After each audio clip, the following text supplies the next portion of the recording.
Olá! Hoje o nosso papo é sobre um tema fascinante, a psicoterapia psicanalítica. A gente vai mergulhar fundo para entender como essa ferramenta tão poderosa funciona para desvendar os mistérios da nossa mente. Olha só o que a gente preparou. Primeiro, vamos além daquela imagem clássica do divã. Depois, a gente entra no coração da coisa com o trio clínico central. Para deixar tudo bem claro, vamos analisar um caso prático, o do João. E aí, a gente olha para a psicanálise hoje em dia e fecha pensando no poder que a fala tem. Vamos nessa? Então, para começar, sessão 1, a gente vai direto ao ponto, desmistificar algumas ideias. O que é, afinal, a terapia psicanalítica? Quem são os profissionais que trabalham com ela? É hora de esclarecer isso. Certo. É super importante a gente entender que não é tudo a mesma coisa.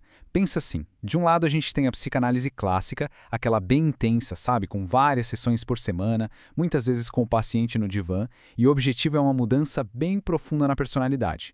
Do outro lado, tem a psicoterapia psicanalítica, que é uma adaptação. Ela é mais flexível, tanto na frequência quanto no ambiente, e o foco é mais direto, aliviar o sofrimento e ajudar a resolver conflitos específicos. Beleza? Agora que a gente já sabe a diferença, vamos para a segunda parte. Aqui a gente vai conhecer o que pode ser chamado de trio clínico central. São basicamente os 3 pilares que sustentam todo o processo terapêutico. O primeiro pilar é a transferência.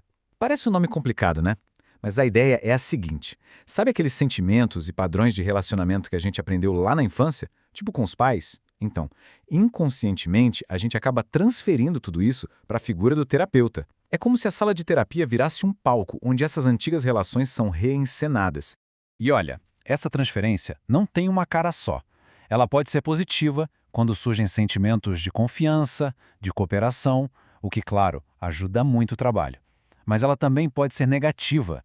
Aí aparecem sentimentos de raiva, desconfiança, e é aí que o desafio e também a oportunidade aparecem. O segundo pilar é a resistência. O nome já diz tudo, né?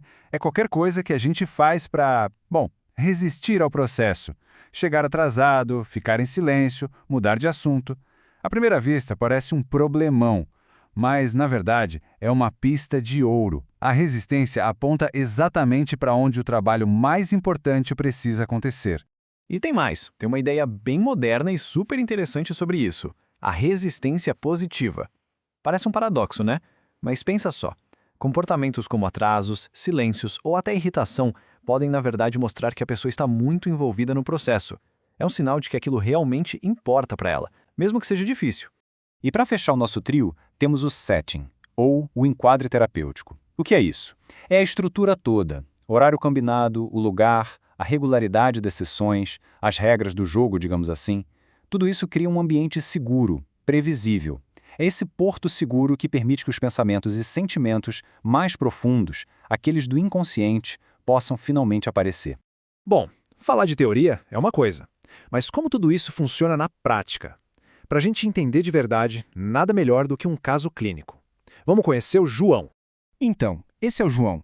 Ele tem 32 anos e procurou a terapia com a Clara porque sofria com uma ansiedade social muito forte e uma autocrítica que não dava trégua.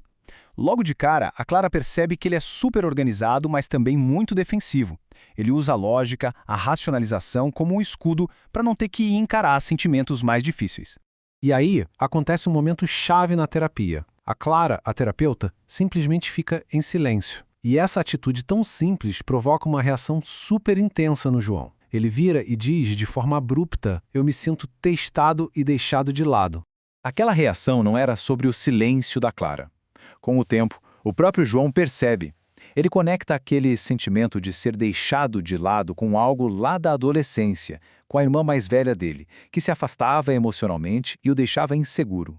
Ele estava, ali na sala, revivendo uma ferida antiga. Isso faz a gente pensar. O que realmente estava rolando ali naquele momento? O que estava por baixo da superfície daquela conversa? E aqui entra a parte mais fascinante. A própria terapeuta, a Clara, sentiu uma inquietação, uma vontade de se defender da acusação do João.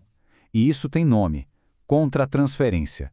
A reação emocional dela não foi um problema, pelo contrário, foi uma pista vital.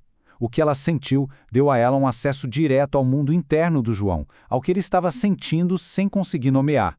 Bom, esse tipo de trabalho, que é super profundo, pode parecer algo do passado, mas a verdade é que ele se adaptou, e muito, ao nosso mundo de hoje, que é bem mais acelerado. Essa tabela mostra bem essa evolução. De um lado, a análise clássica de longa duração, que busca uma reestruturação profunda. Do outro, a psicoterapia breve focal, que é mais curta, com tempo limitado, focada em resolver conflitos específicos e aliviar um sofrimento mais pontual. É a psicanálise se adaptando às necessidades de hoje.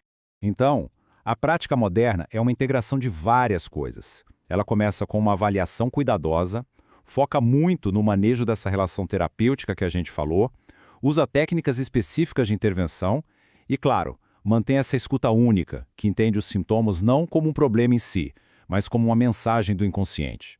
E quando o assunto é algo mais complexo, como um trauma, o caminho terapêutico geralmente segue 3 passos. Primeiro, o recordar, que é trazer à consciência o que aconteceu. Depois vem o repetir, que é quando a gente atua sem perceber aquilo que não consegue lembrar. E por fim, o mais importante, o elaborar. É o trabalho de dar sentido, de simbolizar aquela experiência que antes nem podia ser dita. Chegamos na nossa última parte. Depois de tudo isso, fica a pergunta: qual é o grande legado, a grande força dessa prática que já tem mais de um século? É que o objetivo aqui vai muito além de simplesmente fazer um sintoma desaparecer. O que se busca é algo mais profundo. É pegar aquela repetição dolorosa, aquele padrão que a gente nem percebe que tem, e transformar isso em compreensão, em consciência. E é esse processo que gera uma verdadeira liberdade psíquica. O próprio Freud já dizia, né? A transferência, aquela relação que se estabelece com o terapeuta, quando é bem manejada, vira um motor da análise. É ela que impulsiona toda a transformação. No fim das contas, é uma jornada de transformação. Uma experiência que pode abrir portas que a gente nem sabia que existiam, criando novas possibilidades, novas formas de ser e de estar no mundo. E para fechar, fica uma reflexão. Se muitas das nossas reações de hoje são, na verdade, ecos do nosso passado, qual é a conversa que a nossa própria vida está esperando que a gente finalmente tenha?